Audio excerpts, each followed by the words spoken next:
Olá, como vai você? Seja muito bem-vindo ao segundo episódio do Helpcast, um podcast pensado para tirar todas as suas dúvidas relacionadas à saúde e com os melhores profissionais possíveis.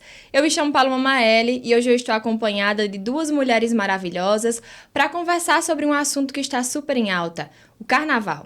Isso mesmo, hoje nós vamos falar sobre folia, mas sobre todos os cuidados de antes, durante e depois do período festivo, para que a gente consiga curtir com segurança. Então estão aqui comigo hoje a doutora Raíssa Gadelha, médica emergencista, e a doutora Lívia Carolino de Mello, que é pediatra. Sejam muito bem-vindas, é uma honra tê-la aqui hoje. Obrigada, Paloma. É um prazer imenso. Eu queria já começar quebrando o clima e perguntando a vocês como é que fica a cabeça do médico em período de carnaval. Chegou o carnaval, como é que vocês, enquanto profissionais de saúde, já se organizam? Então, a gente já sabe que a demanda ela tende a aumentar, né? A procura nos pronto-atendimentos, por conta de toda a questão relacionada às viroses que aumentam. E aí, a gente já se prepara para esse aumento de demanda mesmo. Todos os cuidados voltados para o hospital, vocês não gostam de curtir carnaval, só pensam em cuidar das outras pessoas, não é isso? Às vezes é bom curtir, né, com a família, mas ultimamente está sendo mais para o trabalho. Em relação aos riscos à saúde, quais são os principais riscos que a gente tem nesse período? Quando a gente fala de pediatria, a gente vem de uma fase, né, que em janeiro as emergências pediátricas são tranquilas, está todo mundo de férias, não tem escola. E a gente começa o mês de fevereiro já com tudo, né? Carnaval, volta às aulas, aglomerações, infecções que naturalmente nessa época é período de circulação viral. Então, com ou sem carnaval, é um período de mais transmissão viral. E aí o carnaval só potencializa, né? Quando a gente fala especificamente de crianças, a gente costuma dizer que uma criança adoece 10 a 12 vezes no ano. É bastante. Uma vez por mês, praticamente. Tá sempre doente. Então, por que isso, né? Crianças que frequentam escola, por exemplo, aglomeração, muitas crianças juntas no mesmo ambiente. Quando a gente pensa em carnaval, o que é que a gente tem?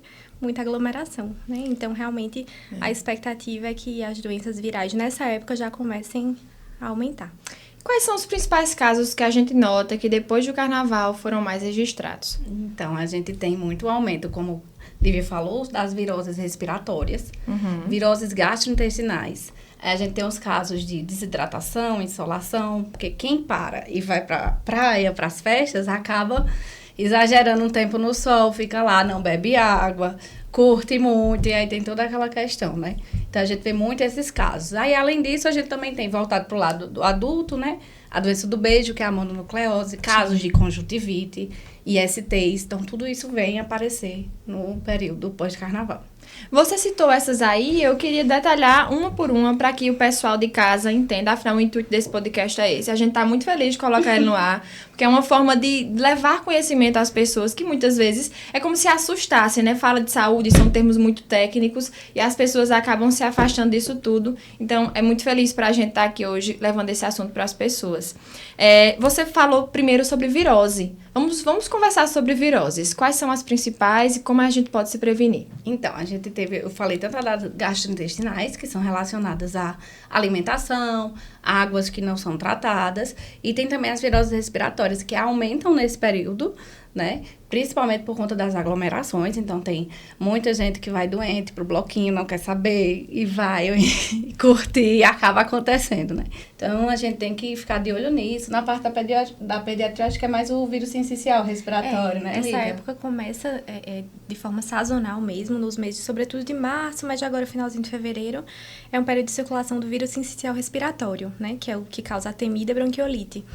Então, causa sintomas respiratórios, inicialmente com coriza, obstrução nasal, e normalmente ali, após alguns dias de sintoma, a criança evolui para desconforto respiratório. E aí é nessa fase que normalmente eles procuram o pronto atendimento.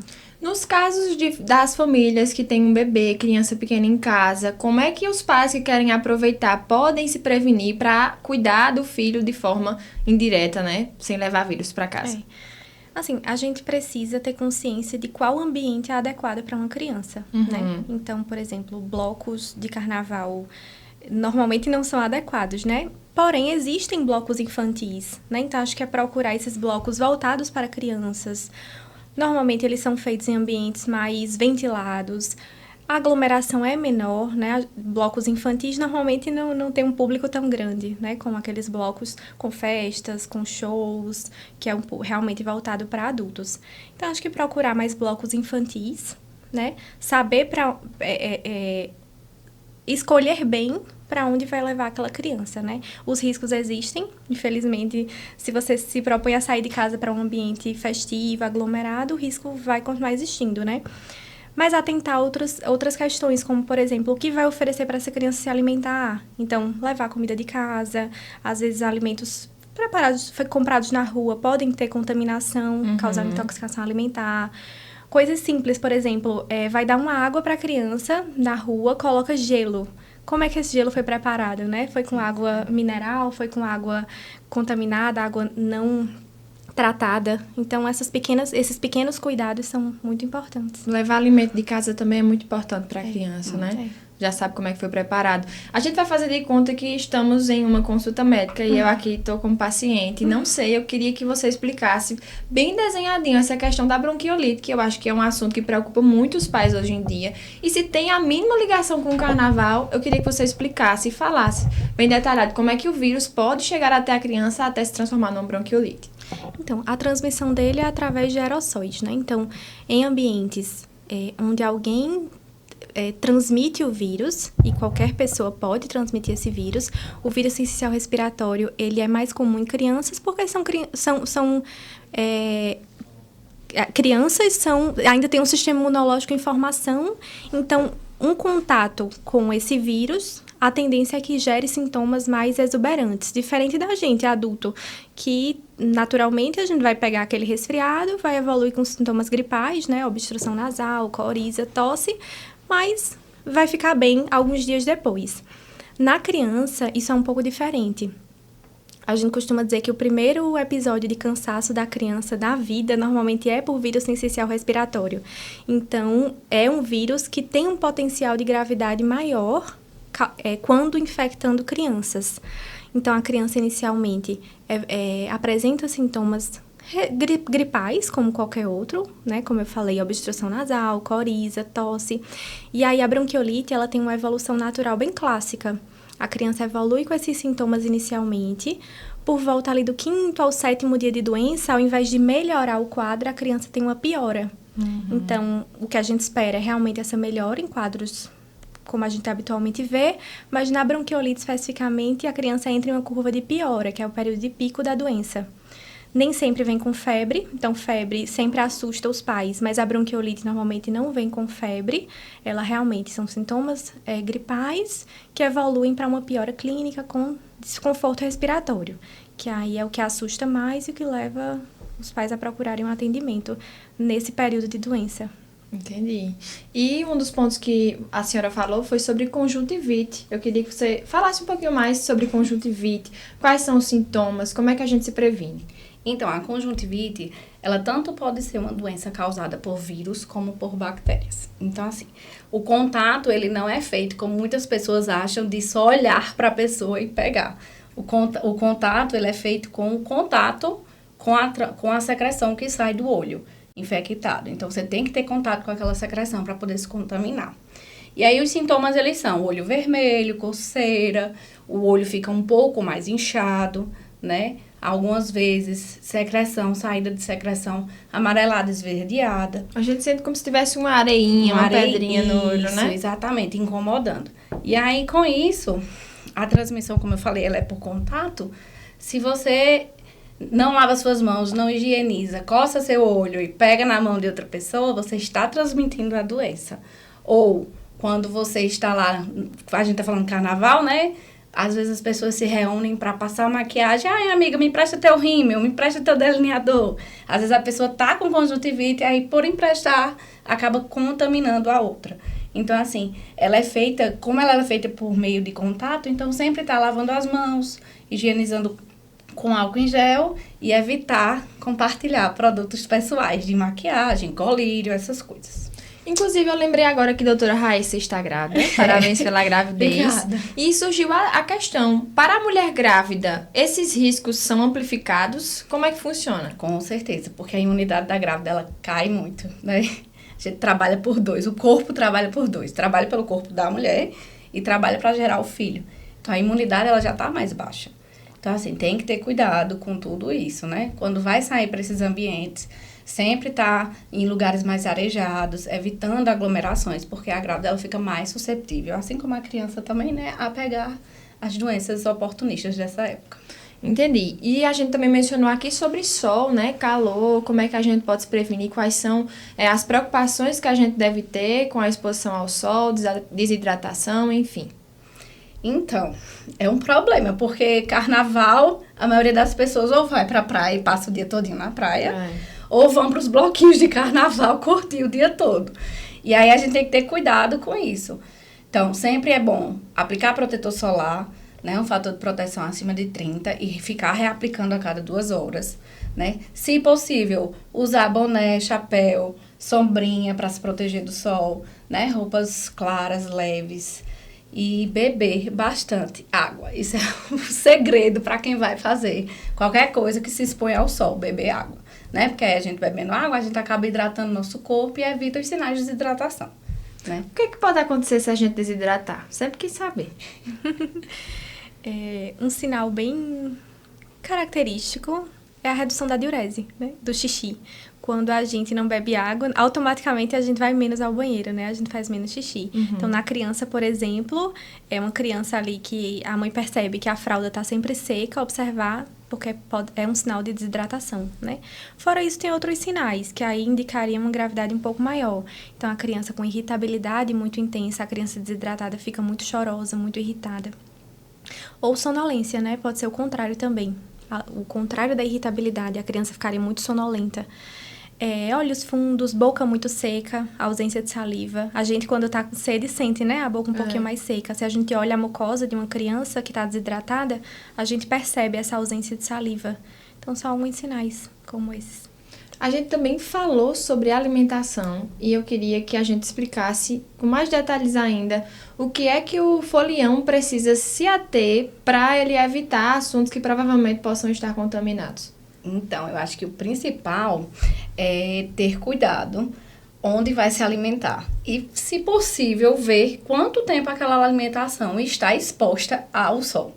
Porque às vezes acontece de estar lá, o bloquinho de rua, e tá passando, tem um carrinho vendendo um churrasquinho ou algo que você não sabe de onde veio, há quanto tempo tá ali no sol, se está sendo armazenado direito ou não, né? Tem que ter cuidado com isso, porque às vezes o alimento na exposição ao sol, ele acaba se proliferando bactérias, vírus, e aí você acaba tendo a chance de ter uma intoxicação alimentar depois. E assim como a Lívia falou lá no começo, cuidado com o gelo.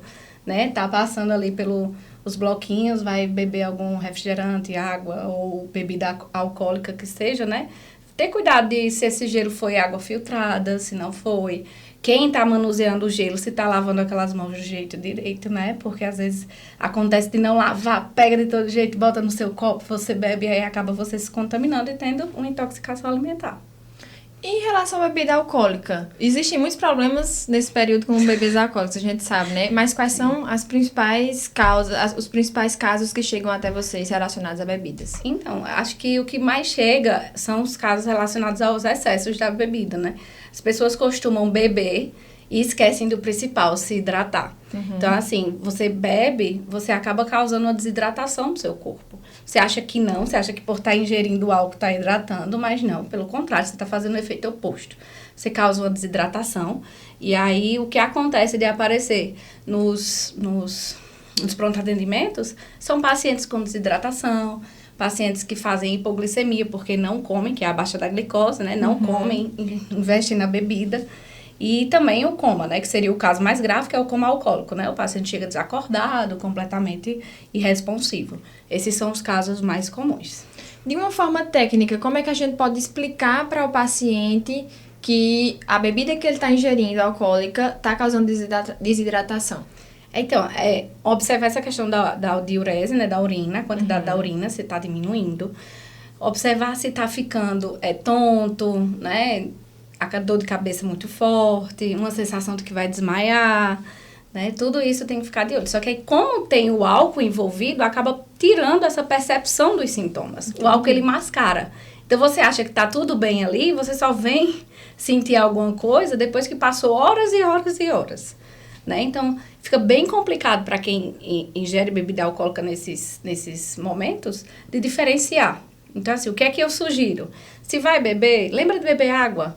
Um copo de cerveja, um copo de água. E vai misturando para poder hidratar e não sofrer com isso lá na frente, né? Depois. A gente passou por um período muito difícil na Covid-19, mas aí a gente tinha alguns aliados, que eram as máscaras, o álcool gel. Isso ainda é eficaz? Esse tipo de prevenção ainda é eficaz? Com toda certeza. Deveria ser, né? As pessoas deveriam usar mais. Só que aí a gente passou por aquele período de susto que foi ruim. E aí as pessoas voltaram e pararam de usar máscaras, pararam de usar o álcool em gel. Isso aí é péssimo, né? Deveria ser usado mais. É esperado que a gente realmente não queira usar, né, a máscara. Mas acho que o que é essencial é que quem esteja doente tenha consciência dos seus sintomas, né? Isso. Então, pelo menos quem está doente, se proteja os demais que estão ali próximos. Então, quem está doente não deveria, né, ir para festas, não deveria sair sem máscara, ter contato com crianças, por exemplo. E, assim, é importante lembrar que até pessoas assintomáticas transmitem, né? Então, tem esse detalhe. Então, quando a gente fala, por exemplo, de recém-nascido, não receba visita, né? Nesse caso, recém-nascido, sair de casa... Fica chateado, né? Porque, não tô recebendo visita. Então, sair de casa com recém-nascido em hipótese nenhuma. Porque, assim, por mais que você pense, eita, eu não vou chegar perto de ninguém doente, mas uma pessoa pode ser transmissora de vírus sem apresentar sintomas. Então, é bem arriscado. A gente vai falar sobre um ponto muito comum agora, no período carnavalesco, que as pessoas se utilizam do título Amor de Carnaval e se apaixonam por quantos amores elas quiserem. E existem as DSTs, mas antes da gente entrar especificamente nesse ponto, eu queria que vocês explicassem qual a diferença de IST para DST. A diferença, ela não tem, né? É só a nomenclatura que se mudou, porque DST é doenças sexualmente transmissíveis e IST são infecções sexualmente transmissíveis. Foi só uma nomenclatura mudada para chamar e não ficar tão pejorativo. E qual é a forma correta? Infecções. ISTs. Entendi. Então, vamos falar sobre quais são as ISTs mais comuns no período de carnaval. Então, temos sífilis, herpes, tanto labial como genital, HPV, HIV, gonorreia, hepatites. Então, assim, são muitas, né? Acontece de acontecer exatamente por isso, né? O amor de carnaval. As pessoas vão curtir e às vezes esquecem de se proteger. E vamos detalhar essas ISTs e eu queria que vocês explicassem quais são os sintomas de pelo menos algumas delas. Então, vamos lá. Vamos detalhar de uma para uma, né? Isso. A sífilis, a gente vê que elas são lesões, feridas, tá? Que aí elas podem tanto aparecer em região oral como em região genitais, tá? Elas são feridas que elas não doem, certo? E elas têm lesões, como se fosse um poizinho. Ela é uma ferida suja, tá? Então, ela é assim. A do herpes já é mais uma vesícula, parece uma bolha, certo? Eu acho que alguns de vocês já devem ter visto, né? Podem aparecer tanto em região oral como também em região genital.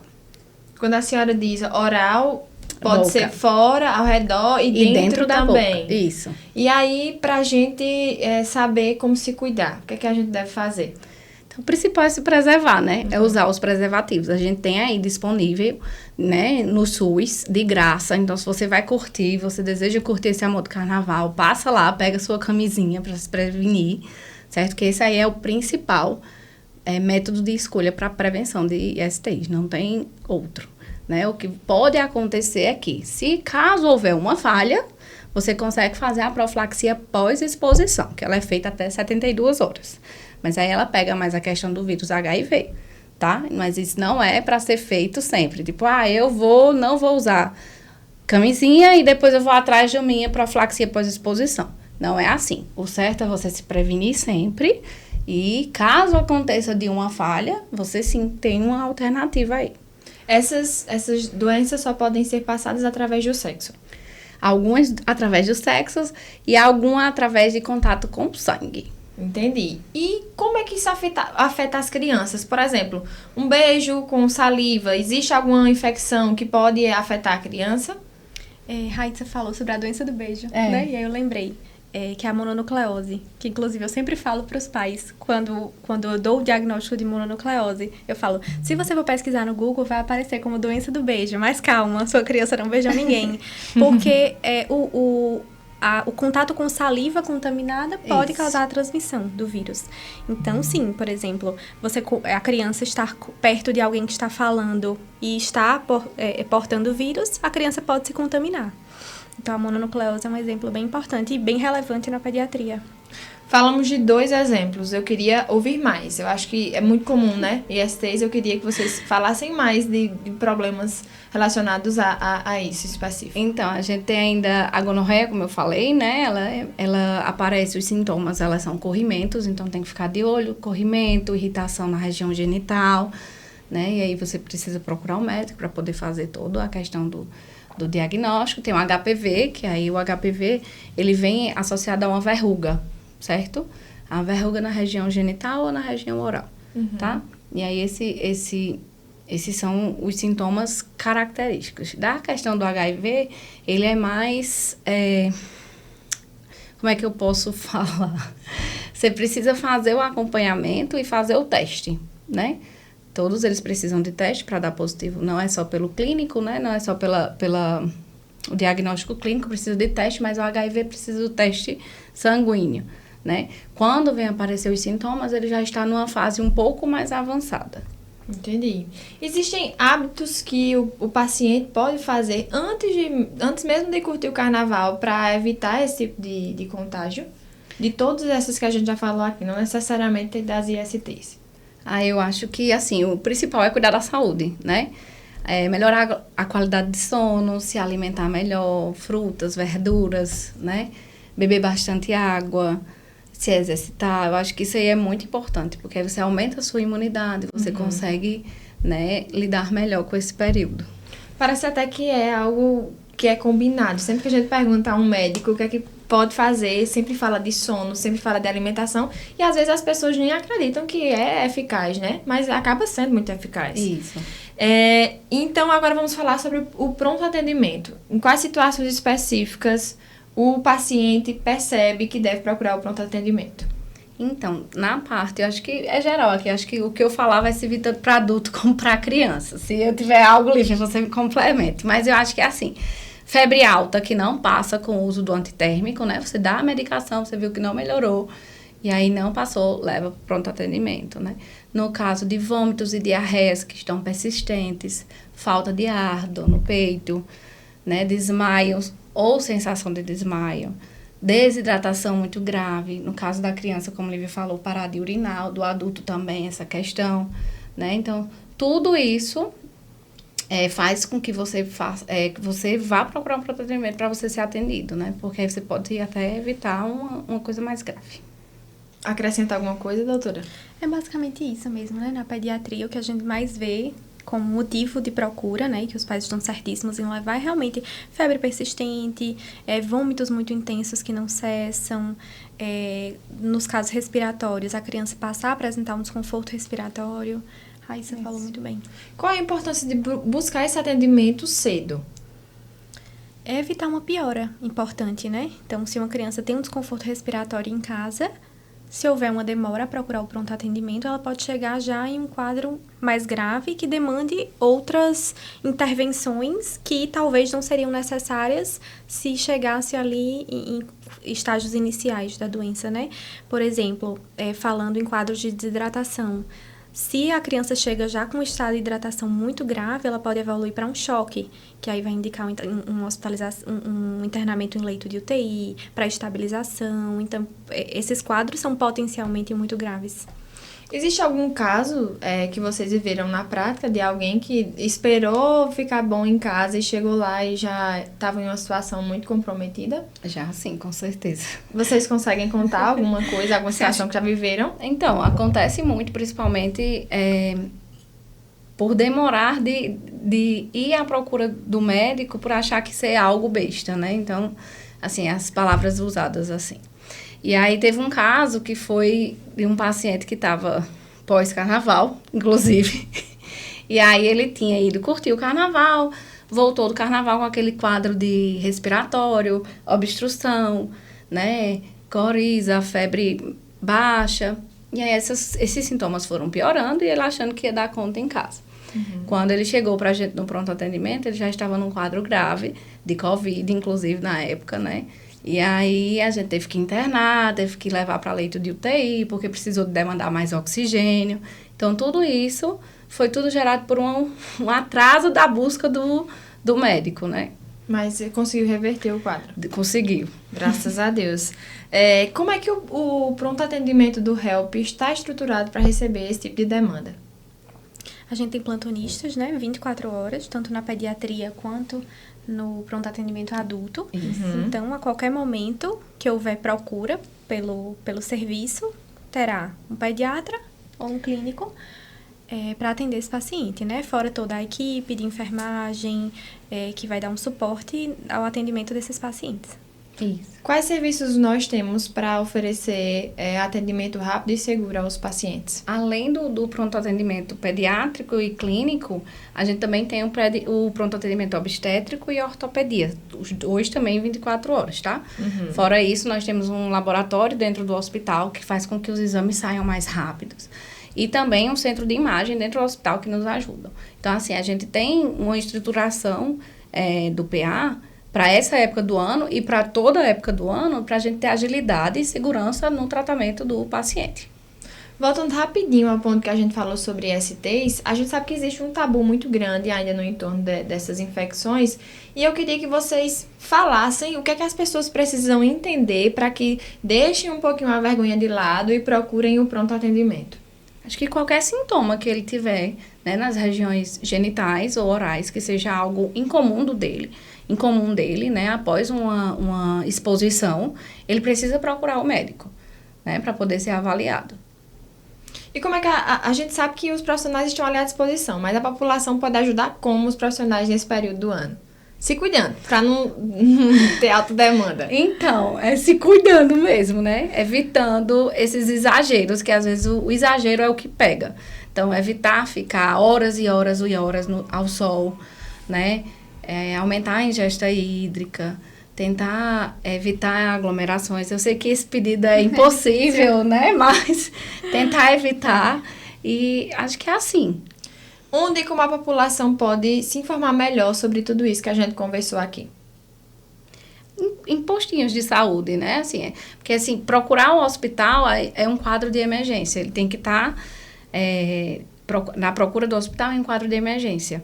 Nesses casos de procurar para prevenção, de cuidados, ele tem que procurar um postinho de saúde ou um clínico geral no ambulatório, porque aí ele consegue fazer um acompanhamento, ou um pediatra, né? Um acompanhamento prévio antes de precisar uma emergência, né? Que tá chegando o carnaval, mas se a gente pensar, não dá tempo ainda correr atrás de prejuízo. Não. Então, esses cuidados preventivos são cuidados a longo prazo, né? Então, quando a Raíssa fala se alimentar bem, ter um bom sono, se exercitar, isso não é para fazer agora e ficar bem no carnaval, né? Isso é um cuidado pensando em qualidade de vida a longo prazo. Então, as pessoas deveriam tomar isso como algo para a sua vida. Isso. Existe algum ponto que a gente não mencionou aqui, mas que vocês acham que seria importante compartilhar com as pessoas que estão nos assistindo? Não, acho que a gente fez um geralzão sobre. Então, eu gostaria muito de agradecer a presença de vocês duas. Como eu já falei antes, esse podcast é um refrigério pra gente, porque é uma forma da gente se comunicar de forma mais acessível com as pessoas que precisam saber desses assuntos que são muito pertinentes. Então, eu queria agradecer a vocês pela presença e por compartilhar o conhecimento conosco hoje. Tá, ok, muito obrigada. É um prazer. E muito obrigada a você por ter nos acompanhado até aqui. Eu quero aproveitar e te lembrar que o HelpCast é um podcast quinzenal que vai ao ar todas as quartas-feiras, mas excepcionalmente essa semana a gente vai fazer um pouquinho diferente.